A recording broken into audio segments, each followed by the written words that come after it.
Hello, and welcome to 10 Lessons Learned, where we talk to leaders and luminaries from all over the world to dispense wisdom for career, business, and life in order to make the world wiser lesson by lesson. My name is Diana White, and I'm your host for this episode.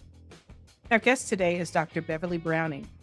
Dr. Beverly A. Browning, aka Dr. Bev, the Grant Doctor, is a nonprofit capacity building consultant and revenue generating visionary.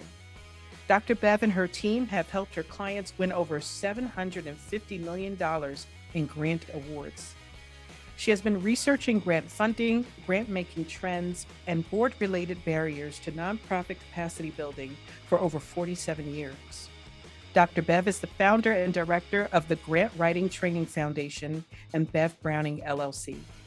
Dr. Bev is the author of 47 grant writing publications, including 7 editions of Grant Writing for Dummies, the 6th edition of Nonprofit Kit for Dummies, and the 4th edition of Fundraising for Dummies. She has also created 6 courses for Cengage Learning. Dr. Bev lives her life with faith and discernment. Welcome, Dr. Bev. Thank you so much for the invitation to be on the show. I really appreciate it. Oh, you're one of the most humble human beings I know, but this is an honor for me. I can tell you that. Thank you. Well, I'm not going to pull any punches. I'm going to get started right away with the first question. Dr. Bev, what would you tell your 30-year-old self? That they're going to be rough years ahead. You're going to lose a son at birth. You're going to experience a move to another state, unknown at 30, but you're leaving Michigan and you have to finish your education. You cannot climb the career ladder or even plot out your own dream, if that dream happens to be a business, with an associate degree. You have to have more. You have to polish your critical thinking skills. You have to understand the ways of the corporate world, the ways of the nonprofit world, and the powers that be that hold on to the money, that you have to produce a business plan or some kind of a magic appeal to try to get that startup money for anything you want to do. I would just say, have patience. It's going to be a long road. And babe, you ain't done yet. I love it. I love it. I have been asked that question myself. What would I tell my 30-year-old self? I think I would tell my 30-year-old self, wait for Dr. Bev to come and tell you what you. I love it. I love it. So I will tell you, listeners and viewers, Dr. Bev's lessons are listed as kind of do's and don'ts for life. And I love the way they're worded. And the first 2 are kind of, I want to say they're mantras. I would use these as mantras, but I want to give you an idea because it's not our traditional format, but I love it. So lesson number 1, do appreciate yourself. And the mantra is, I am worthy of success. Dr. Beth, tell us how you came to know that to be true. By working with clients back in the day, before I had guidelines and boundaries, by spending 6 years in the corporate sector where all of my confidence was flattened to 0, and giving a 2-week notice with no idea where my next dollar was going to come from, because I had a non-compete contract, which meant that during the 6 years I was with this corporation building a division of their company, I had to put my business on the side. I couldn't take any clients, couldn't do any grant writing, needed permission for any publications that I was going to write. And honestly, I lost so much of me in that corporate hustle that when I gave that 2-week notice, I had no plan, no clue. And I just sort of threw my hands up and I said, I'm going to let all of my colleagues in the grant writing world know I need subcontract work. I need help bringing dollars in the door until I can figure out how to relaunch what I was doing before this 6-year disruption. So that really is where that comes from. We've all been flattened by someone or something in our lives, multiple times, many of us. But it's about how we pick ourselves up, how we move on, and how we move on without anger, without the stress, without the guilt, but in the innocence to just believe in ourselves and have a spiritual belief that when you close the door or a door is closed for you, there is something magnificent waiting for you ahead. You just have to inhale, exhale, and wait. Truer words have never been spoken. And I know this to be true because in my life, I consider myself to be a professional, loyal puppy. I get ensconced in an organization and I'm there for life. It really has to take something pretty off putting to get me out, right? Or to make me think maybe I need to move on. And I've come to learn to be grateful to those circumstances when they happen because it's been my only guide to let me know that there's something better for me.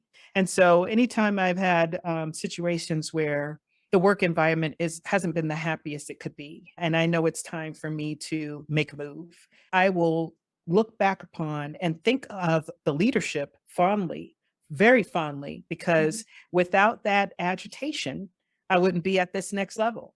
That's right. Lesson number 2, do create a spiritual foundation. Here's another mantra for you listeners and viewers. I am a withering flower without faith. I am a withering flower without faith. Dr. Bev, talk to us about that. I would have to say that my faith journey started as a child, but because I was a child, I just thought it was my job to step up and be baptized. I didn't understand what weight that carried with it. So after we were married, and I married at 18, my husband was 21, we had hardly anything. We decided to wait to have our first child because I was in community college. We were struggling. We'd just gotten our first house. I had a lot of things wrong with it. And we went into debt. And I just said, not now. I need to get my associate's degree. Well, after we went through that little period of, hustling and working and trying to pay things off, we were ready to have our first child and nothing happened. We found out that we couldn't. We went to all these specialists and doctors and they said, you're just going to have to settle. You're not going to have children. And these were the days before they grew lab babies, by the way, way back in the day. And so we, did what any young couple would do. We're both working. We got a motorcycle, we got a boat, took it out, on the lake.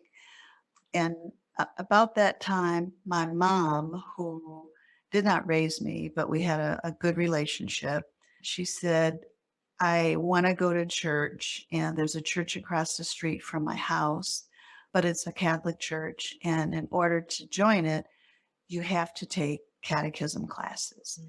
And I said, well, Mom, you should do that. And she said, I'm afraid to do it alone. And I said, so what does that mean?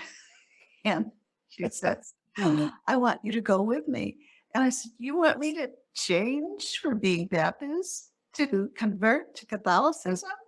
And she said, yeah, I really want to go, but I don't want to go alone. And she said, I want you to come here on Sunday. And then we walk across the street together and we go. And so I said, yes. And we took these classes. They were forever. They were a long time. And then after we took the classes, we were confirmed on Christmas Eve of that year. And I believe it was 1976. It was. And we still had given up on having children. And being confirmed on Christmas Eve, and then in January, my husband and I took a trip to Toronto, Canada, because we lived in Michigan then, Flint, Michigan. That's where I was born and raised. And I came back and I had some kind of a bug. I was feeling sick, throwing up, coughing, blowing, you name it. And I went to the doctor and he gave me an antibiotic. And when I got home and I had the pill in my hand to take it, something said, stop. You cannot take this medication. And so I just flushed it down the toilet. And it's like, what has come over me? I'm going to be sick forever. So about 6 weeks later, I went back to the doctor and I said, I still feel horrible. I didn't take the medication. Something told me to stop. And he said, you need to have another script and I'm going to put you on Valium for this hysteria. And I said, wait a minute, wait a minute. And I said, we were told we could never have a baby, but something keeps saying, maybe you should do a blood test. And so he said, to please your psychosis, I will. And of course, this was a male doctor. And he took the test, and I came home.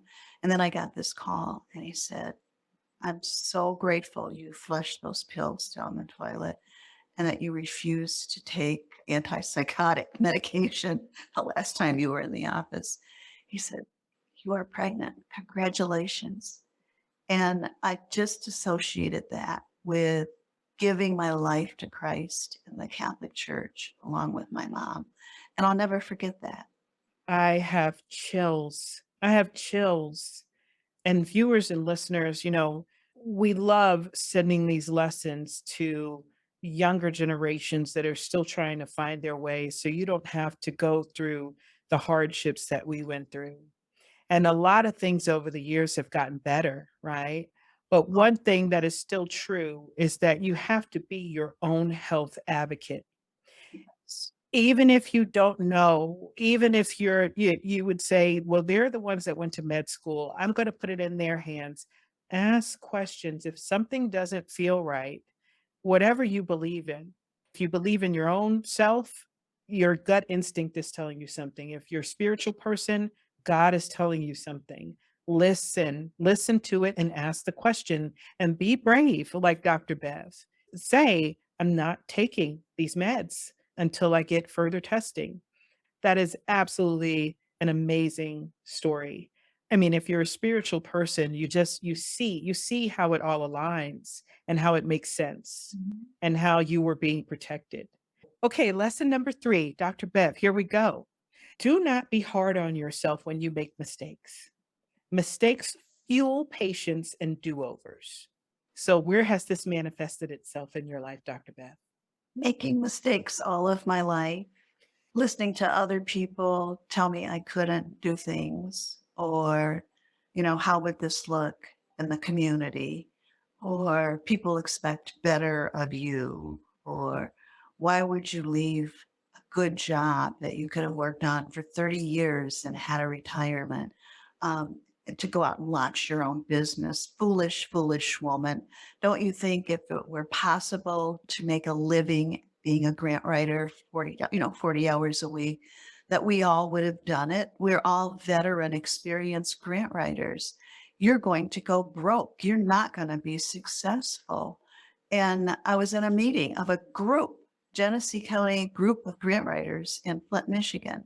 They were all older than me and they had been out there writing grants as an employee forever. And they said, don't you think if we could do this and actually switch over, that any of us would be working for somebody else? We have our own consulting business. What makes you think people will even want to work with you? I mean, you're just a no name. Why would they do that? And I quit that group that day and I came home and it's like, I'm doing this. I love It it. takes patience. I didn't curse. I wasn't angry. I just said, this is my last meeting. I can't come back. I can't believe that you're discouraging me from trying something that none of you have been brave enough to try. That's right. I mean, and it's one of the things that I've learned for sure in my mentorship of young women, especially young women of color. It's like cheerlead for them, give them the power, let them know they can do it, and then get out of their way. Exactly. Eh, Exactly. There were no dreams in that group. yeah. Well, they And had a dream, 30 years of working 9 to 5 and then retire and live a cushy life. yeah. You and I both know that that is a prevalent thing. And it's something that I've talked about on the show quite frequently, which is the dynamic of the African American family nucleus, where it's like, get that government job, work 30 years, get your watch, get your pension, and, shut up, head down. And I did not follow that route. And there was a lot of worry, not so much ridicule. They didn't ridicule, but there was a lot of worry. What's going to happen to this girl? How's she going to make it? I'm not saying that my path was easier, and I'm not saying that it was the right thing to do. What I'm saying is where I am now, I'm happy. And I don't think I would have gotten there if I hadn't taken my own path. Ditto. All right. Lesson number 4. Do live your life fully. Yesterday can't be replayed, and tomorrow is not a promise. Live for today. And again, you grow up Baptist, you grow up, Pentecostal, whatever it is. We all hear those words. Tomorrow is not promised. God doesn't promise tomorrow. But I love the way you put it here. Yesterday can't be replayed, and tomorrow is not a promise. So live for today. I love that. Talk to me about that, Dr. Beth. Well, I made a lot of mistakes and I carried a lot of guilt for decades. And it wasn't just my guilt, it was guilt that I heard from other people. Maybe my mom, my parents, not so much my grandparents. They were very encouraging, but just the demeanor. You're never going to have anything, getting married at 18. When's the baby due? Hey, and I have to tell you, when's the baby due? So I kept saying, I'm not pregnant. I'm not pregnant. I'm getting married to get out of your house.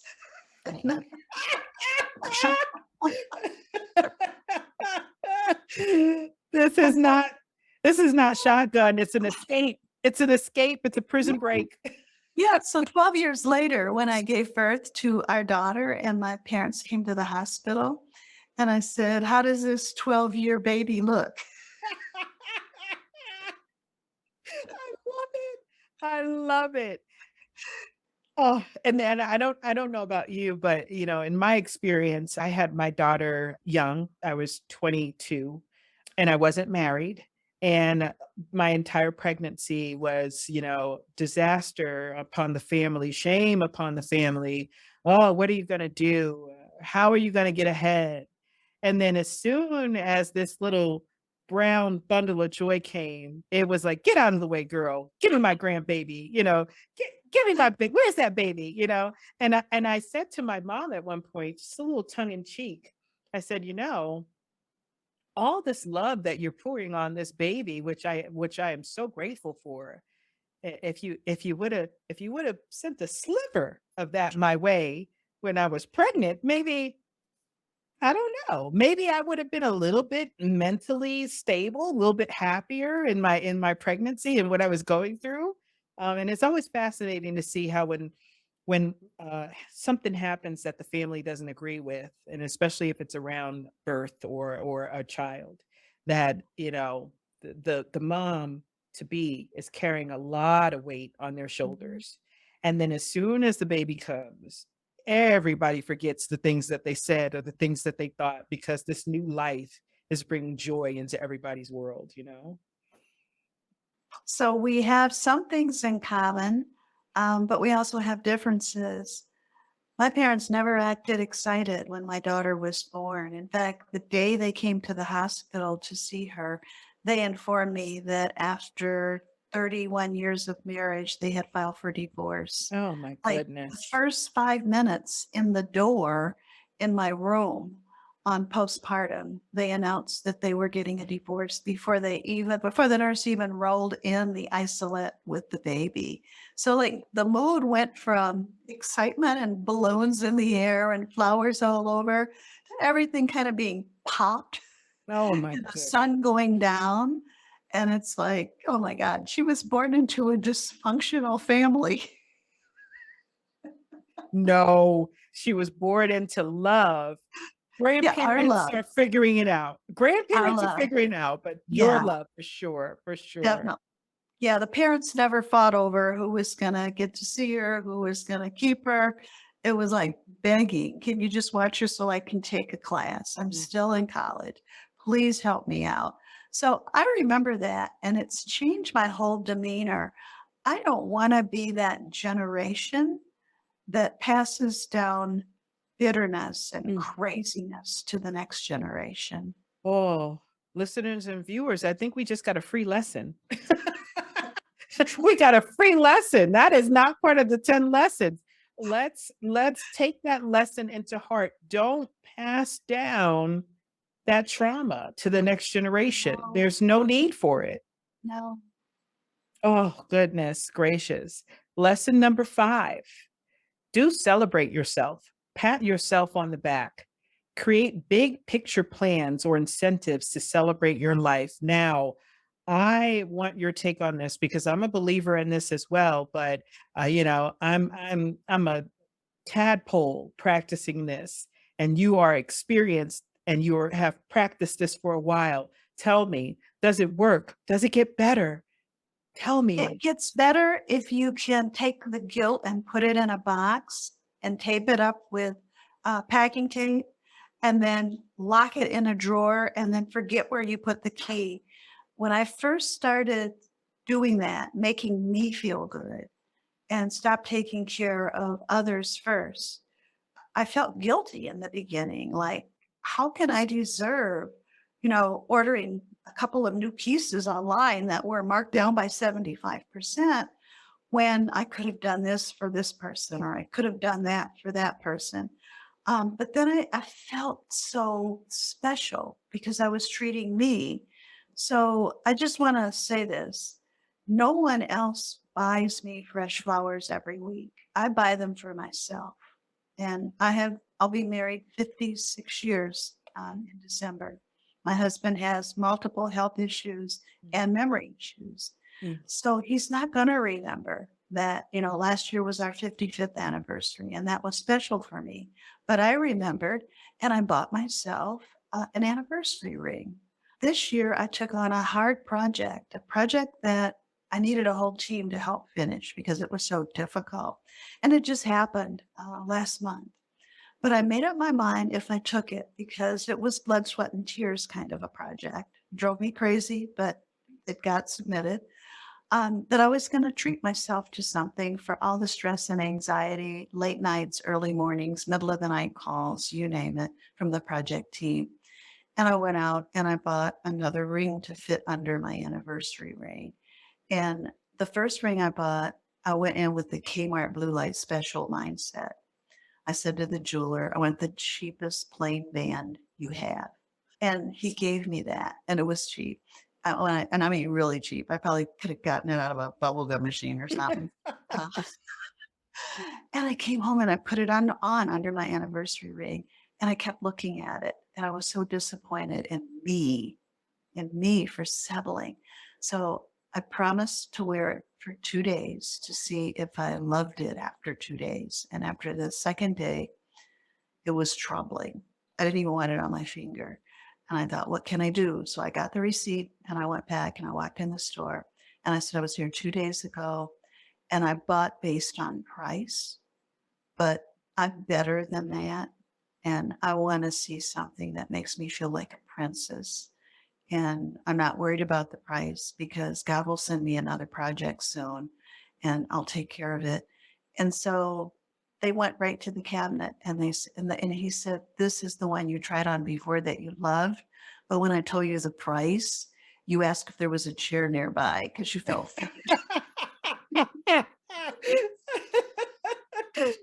and now you're taking it. And I said, I'm taking it. I'm taking it. And I promise I won't be back to trade it in. Oh, another lesson within a lesson, which is you get to a certain point in your life. If you plan your life right and you put yourself first, put your mask on yourself before you save others. And if you manage your finances the way you're supposed to, then you are allowed every once in a while to say, I don't have to buy based on price. I want to be treated like a princess or a prince or a I, king or a queen. I treat myself every week, not with that kind of money. It could be Right. very little, like a $12 wallet on sale or something. But I get a treat because it's like, I'll be 74 this year. Who else is going to give me treats? Nobody. Okay, so if I didn't already know you, I would have said, you're giving us some good lessons. You ain't got to lie about your age, but I do know you and I know you're not lying. But I think part of that youth that you keep, right? I think we have to take pride in our age, especially as you start to, well, I think all the time, but as you start to get older, because I've said this to like no female friends and they'll say, well, why are you still working 7 days a week? And it's like, one, because I have to support myself and my husband. Two, I never worked anywhere and earned a pension. I've always been an entrepreneur for decades. And if you just make enough to pay the bills, this is what you do. You work until your last breath, but you do what you love and you do it well. And the universe will make sure that you're taken care of at the right time. Oh, so we have to stop for a moment and unpack this because you hear that old adage all the time. Do what you love. You never work a day in your life. That's a lie. That's a lie. It's work. It is always work, right? But the way you said it, you work 7 days a week. You probably work to the day you die, but Yeah, you love what you do, I do. right? I do. Right? I And get that's what it's all excited. about. I get excited. Creativity, innovation. I'm definitely from the school of Walt Disney. I attended the Disney Institute in Anaheim, and I've been 3 times. And each time they remind you of the child inside of you and it just makes you laugh. It makes you smile.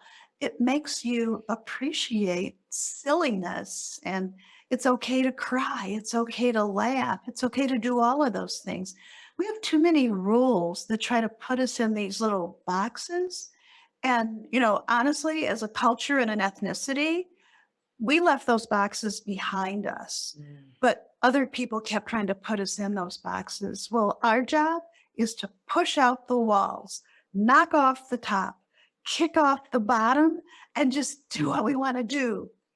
That is truly our job. And again, talking about passing down that trauma, that's what we should be teaching our next generations. Harriet Tubman kicked down one side of the box. Martin Luther King kicked down the other side of the box. Oprah kicked down another side of the box. Okay, what side are you going to kick down? What side is the next generation going to kick down? Right? I think we Absolutely. we live in our ancestors paved the way kind of history, but nobody's talking about what our next generation should be doing to pave the way. Well, they should be doing more than TikTok. I absolutely agree. I Yeah, absolutely agree, Dr. Bev. I feel like social media is, unfortunately, for some communities, some marginalized communities, the next basketball star, rock star, singer kind of idolation, right? Where back in my day, it was like, I'm not going to be rich. I'm not going to be able to do anything with my life. I won't have fulfillment because I'm not going to be the next Whitney Houston, or mhm. something like that, right? It was always nobody ever said, now they're saying it, which I'm so glad, but nobody ever said, I'm not going to be the next DeGrasse Tyson, right? I'm not going to be the Yeah. next scientist. It was always, I'm not going to be the next James Baldwin. It was always, I'm not going to be the next Michael Jordan. I'm not going to be the next Whitney Houston. So why try? Right? You have to flip that mindset. Flip that mindset because we're Have more to. than just sports entertainers and singers And and it has to rappers. come from within too. Yeah. I can't be going to, these self-help talks and all of this other stuff. It has to come from within you. And I think the only way that happens is through your spiritual whispering that comes into your mind to give you ideas to create, to innovate, to break away from the pack, to do something different, to dare to stand on the edge of the cliff without a parachute and take a jump into entrepreneurship or whatever you want to be. Whatever you want to be. Yeah. We do interview a lot of entrepreneurs and business leaders and authors on this show. But viewers and listeners, it's about you figuring out what brings you joy and what you can become better at. Not necessarily what you're good at, because a lot of people, when they start out, they're not good at the thing that they end up loving to do in life. They have to practice, right? So you can get there and be good, but it doesn't matter if you work a 9 to 5 or if you start your own business or if you become a novelist or if you become a dancer. I'd like to take a short break to thank our affiliate partner, Audible. Audible is an amazing way to consume 10 lessons learned, books, and other podcasts, allowing you to build a library of knowledge all in one place. You can start your 30-day free trial by going to audibletrial.com/10 lessons learned.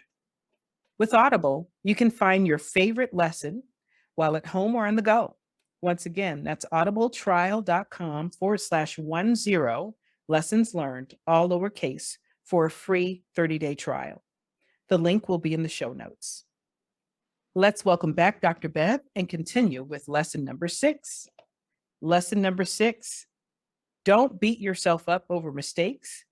Move on with lessons learned. Now, that's kind of apropos for the show, but tell us about that, Dr. Bev. I made a lot of mistakes with client work in the past, and I've recognized that, and I've talked about it. I actually called up and said things like, did you know you paid me twice? We made a mistake on this application, but hey, you got funded. That's the bright side of it. But they were still unhappy, so they got a refund because the mistake. But it was a play on a word. It was writing for a bunch of teachers who were tired and drained and needed paid time in the summer to be creative and come up with new ideas for their teaching plans or lesson plans in the fall. So this was way back. I was working on a TRS-80 computer. Probably if you were born after 1970, you never heard of it, maybe 1980. But it was one of the first computers out with a plain blue screen. And it didn't really have the kind of spell check and editing we have today. However, I typed the word sabbatical at least 22 times in there because it was the project name. We were asking for funding to, put them on a sabbatical. However, it was typed sabbatical. Nobody caught it. Even the client who went over the draft review did not catch it. It was a State Department of Education grant application, and it was submitted. And so none of us knew we made a mistake until we got a letter from the state superintendent saying, congratulations to the XYZ school district on submitting a highly successful project, the blank, blank, blank school district sabbatical project. And they just thought we called it that because the teachers were so bitter from being overworked. Oh, that's a good marketing spin, Dr. Bev. Oh my Yes. goodness. Okay. But the district was livid. Because then they went back and looked at the doc and they said, you did this 22 times. How is that possible? We're paying you. How could you make this mistake? We want a refund. And it's like, hey, you're getting $250,000. We want a refund. It's like, no problem. No problem. I'll give you a refund. So those were the days when, in order to maintain a business and to keep goodwill and to not have one superintendent tell 300 other superintendents, yeah, don't work with her. She really messed us up with the state ed grant. And now the superintendent of the entire state thinks that we have bitter teachers here, which he did have bitter teachers because I talked to them. So I guess I learned that you just take it with light and you don't downplay yourself or hate yourself or, stand in the mirror and beat on your brow. We're all human. We're going to make mistakes. We're not perfect. And if anybody can't accept that, then maybe that's not the right client for me to begin with. Oh, truer words have never been said once again. And in my own consulting practice, I have come across times where I've had to eat crow. I've had to say, you know what, I messed this up. And what would you like to see for it to be made right?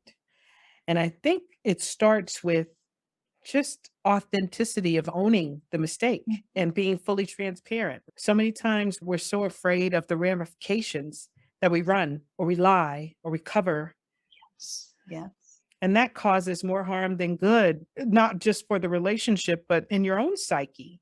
Because I feel like if you've run away from something, if you've run away from a mistake and you haven't fessed up to it in the mirror or to the person, you're always subconsciously running. Lesson number 7. Don't isolate yourself when you are going through hard or trying times. Oh my goodness. Let's get into this one because it is, I think it's almost a natural tendency for people who quote unquote think they have strong personalities. I'm too strong for this. I don't need anybody. Nobody can see my weakness. Dr. Bev, tell me how you came to know this to be true. By keeping things into myself for too long and becoming angry and going to anger management counseling for 2 years. Whoa, Um, stop 1 moment. You're not telling me that my sweet Dr. Bev had to actually go to anger management class? Are you saying this right now? Lady, I'm a Scorpio,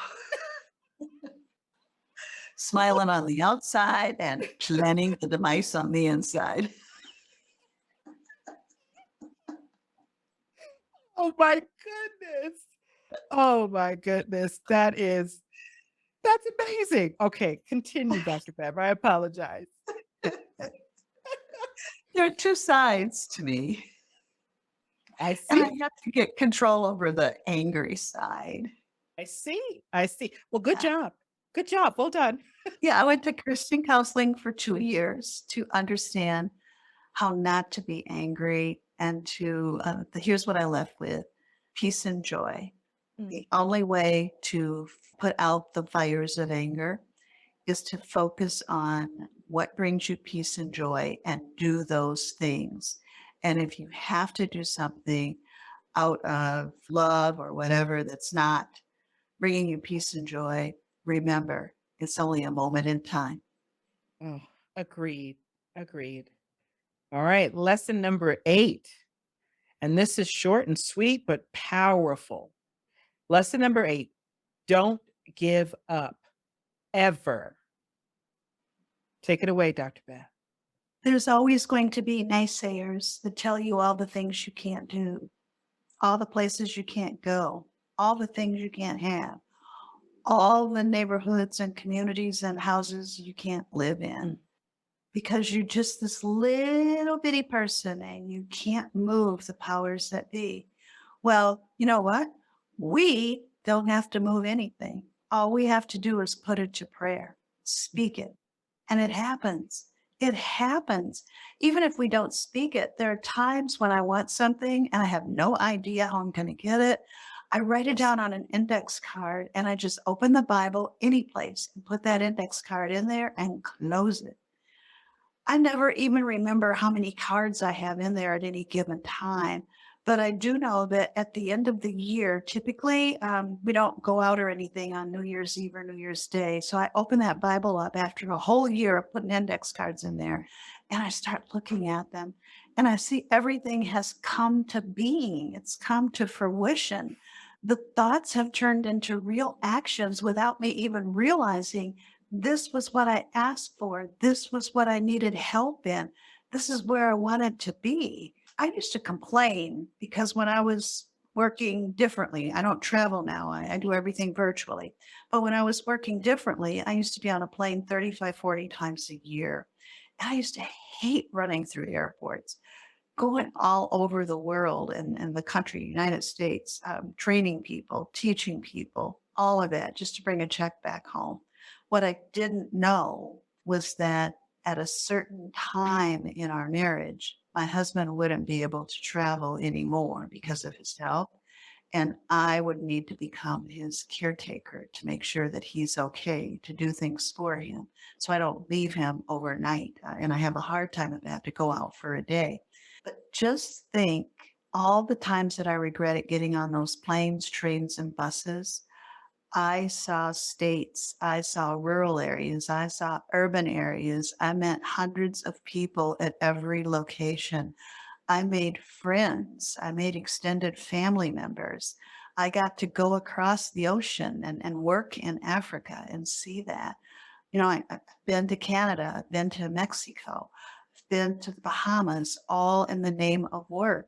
Well, now we can't travel. So what would have happened if I would have lived my life like the average worker, thinking, well, let's just hunker down, let's save every penny, let's save every dollar, let's stay in the old neighborhood, let's just live in this house, even though we've got to have burglar bars on every window and door. Let's just make sure we have something paid for. So when we retire, oh, I can go to Hawaii or we can go to here or there. Okay, you don't know what's ahead. And everything that's happening in your life is a part of God's plan. And while you are grumbling and complaining about airline seats and people coughing and sneezing without covering their mouth, you are seeing things that you might not have a chance to see later because you don't know what the circumstances will be. So instead of grumbling, take every task as a privilege, accept it with grace, learn from it, expand your territory, do everything you can to be outside of your comfort zone because that's when you grow. And I just had the biggest epiphany because I was when you were talking about this, I was going back to the former lesson, which is, tomorrow is not a promise. And it just occurred to me that I think in our lives, when we hear tomorrow is not promised, we think of it in terms of life and death, mortality. I do what you can today because you might not be here tomorrow. You might not be here in 40 years. But I think it's more than that. I think it's enjoy the life that you have right now because you may not be able to have that same kind of life tomorrow. Doesn't mean that you're gone. It just means that what you thought tomorrow would look like may not look like that. So No, enjoy it today, no Bev. regrets. I have no regrets over not being able to travel now. I have no regrets over not working in person and training. This is a blessing to be able to stay home, to stay out of harm's way, not just because of the, looming pandemic, one right after another, but because I took vows. I took marriage vows, and it's for sickness and in health, for better or worse. And now this is the worst part. This is the health part. So I'm supposed to be here, and that's where I'm planted, and I'm happy about it. Oh, all right. I Listeners and viewers, I'm sorry. I'm blown away. This is why I'm stumbling over my words. Uh, I am. I really am, and I don't know if Robert is going to cut this part out or not. But I am. It's it's very rare that I get tongue tied. It's 30 years of sales and retail. I can talk to just about the best of them, but Dr. Bev, your life is an inspiration, an absolute inspiration. Your belief in your philosophy and the way I see you still approach life as a kid in a candy store. I Mhm. see that. It just Hey, thanks to Walt Disney Institute. oh, I'm gonna have to go to the institute. I'm telling you Yeah. that. All right, lesson number 9, and this is 100% Dr. Bev. Don't let your mind get stagnant. That's 100% you. Your mind is not gonna get stagnant, I would say anytime soon at all. You are constantly learning, constantly teaching. Talk to us about that. I found out that I'm a creator, and I have the most joy in creating the ideas that come down into me. Not that I think up on my own or look on the internet or copy off of somebody else, but they just come into me, these titles. And I know right away I'm going to have to do an outline and I'm going to have to create curriculum. I'm going to have to get this to my marketing team. And we're going to have to push it out. And this is going to be another live class because I'm supposed to teach this. And what do I teach? It'll come into me right before I have to create the PowerPoint and the resource files. So I live my life like that. And I wake up during the night sometimes. Ideas are flooding into my mind. And it's like, I got to get up. I got to come to my home office. I have to write this down. What does this mean? What kind of a class could this be? I've been given the title. Now I have to do the rest. What does the rest look like? I love it. And we're up to our final lesson. And I kind of don't want this to end, but I'm not going to hold you video hostage. Lesson number 10.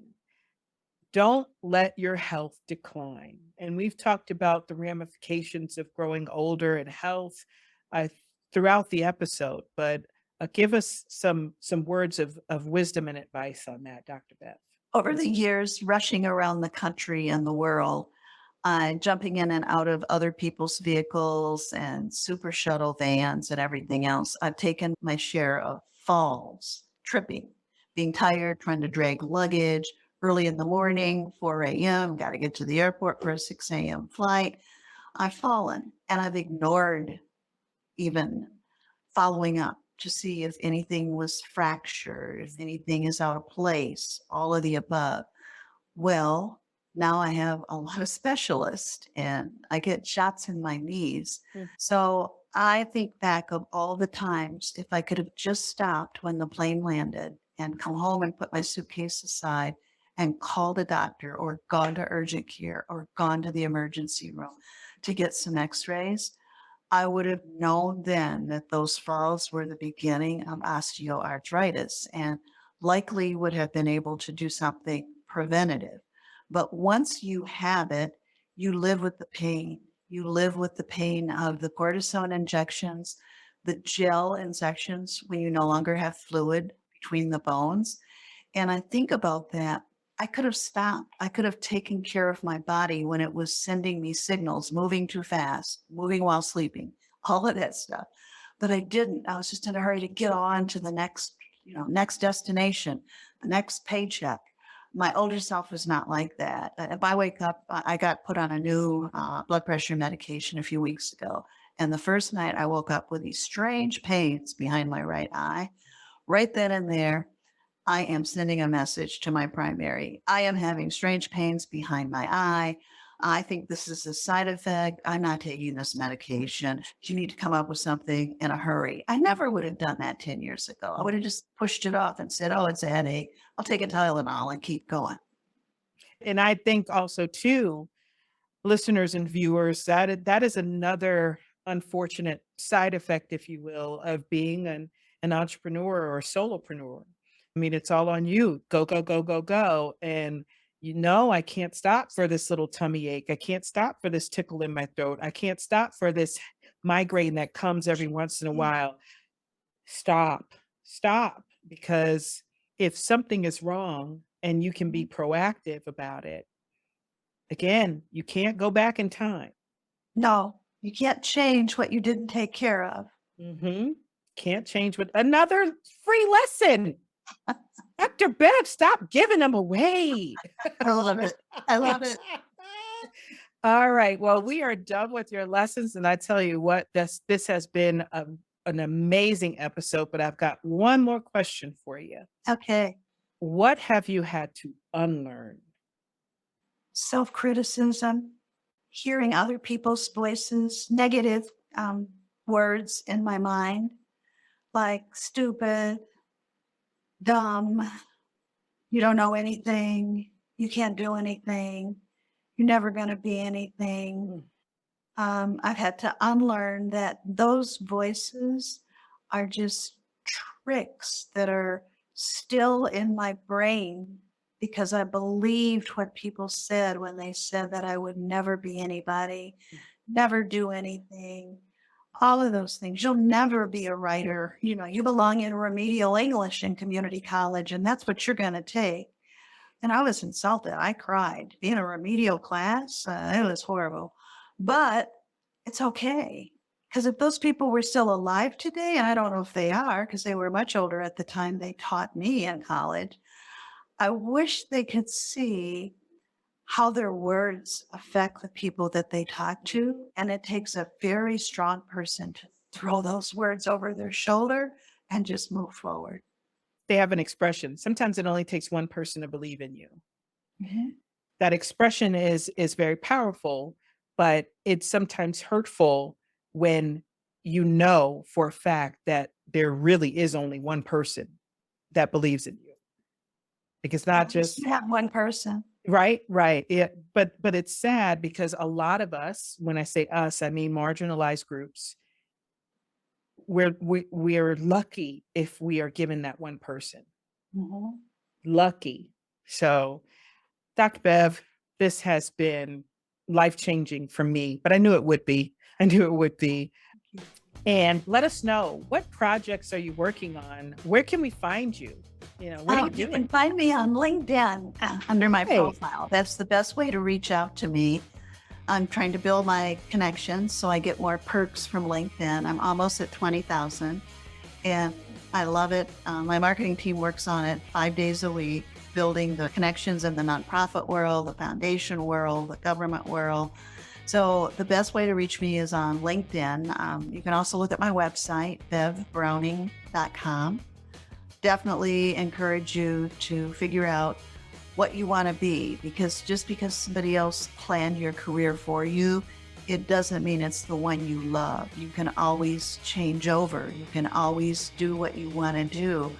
That's the spirit and the essence of living someplace where our destiny is not dictated to us. We might be nudged one way or the other, but we still have free choice. So powerful. I want to thank my guest, Dr. Beverly Browning, for sharing her lessons with us today. Thank you so much. It's an honor to be on the show. Thank you for the invitation and reaching out. Oh, you're stuck with me, Dr. Bev. I'm gonna be reaching out more often. Let me exit out here. You've been listening to 10 Lessons Learned. This episode is produced by Robert Hossery, supported as always by the Professional Development Forum. Please tell us what you think of today's lessons. You can email us at podcast@10lessonslearned.com. That's podcast at the number 10, lessonslearned.com. Go ahead and hit that like button, subscribe, and turn on the notification bell so you don't miss an episode of the only podcast that makes the world wiser, lesson by lesson. Thank you, everyone. Be safe out there.